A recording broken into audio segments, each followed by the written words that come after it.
আসসালামু আলাইকুম। আশা করি সবাই ভালো আছেন। যারা নিবন্ধন পরীক্ষা দিয়েছেন তাদের জন্য মহা সুখবর হতে চলেছে। আজকে আমরা 18তম নিবন্ধন নিয়ে কিছু কথা বলতে চাই। প্রথমে আমরা দেখব 3 বছরের শূন্য পদের তালিকা প্রকাশ করতে যাচ্ছে এনটিআরসিএ। এখানে বলা হয়েছে প্রত্যেকটা স্কুলকে রেজিস্ট্রেশনের আওতায় আসার জন্য যদি তারা অ্যাপ্লিকেশন না করে তাহলে 3 বছরের মধ্যে তারা রেজিস্ট্রেশন করতে পারবে না। এজন্যই রেজিস্ট্রেশনের মেয়াদ 22 অক্টোবর পর্যন্ত বৃদ্ধি করা হয়েছে, যেটা মেয়াদ শেষ ছিল 6 অক্টোবর পর্যন্ত। কেমন সংখ্যক প্রার্থীকে টিকাবে?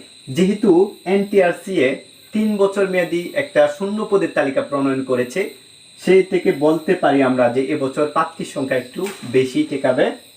তো ফল প্রকাশ করতে কেমন সময় লাগতে পারে?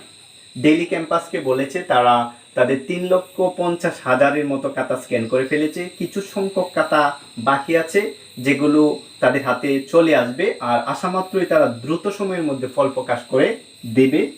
তো কাটমার্কটা কেমন হতে পারে? এই 18তম নিবন্ধনে কাটমার্কটা কেমন হতে পারে?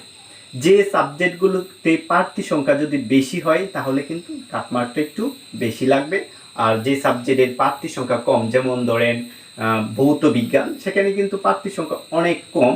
সেখানে আপনি 45 অর্থাৎ 50 বা 45-এর মধ্যে আপনি টিকতে পারবেন আশা করি।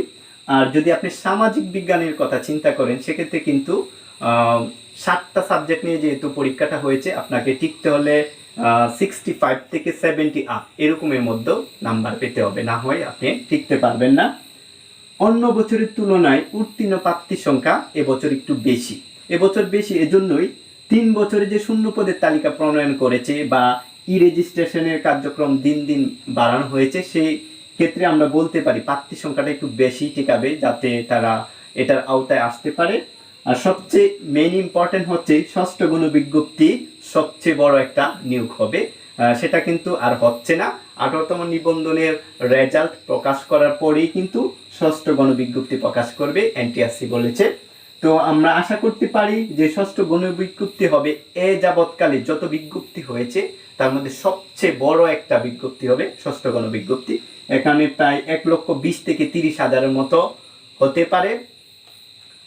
তো যারা আছেন একটু ধৈর্য সহকারে থাকবেন, কারণ এনটিএসসি এমন একটা প্ল্যাটফর্ম, সেখানে কিন্তু লং প্রসেসে কাজটা হয়। যারা পরীক্ষা দিয়েছেন তারা অনেকটাই দুশ্চিন্তায় আছেন। সবাই সবার জন্য দোয়া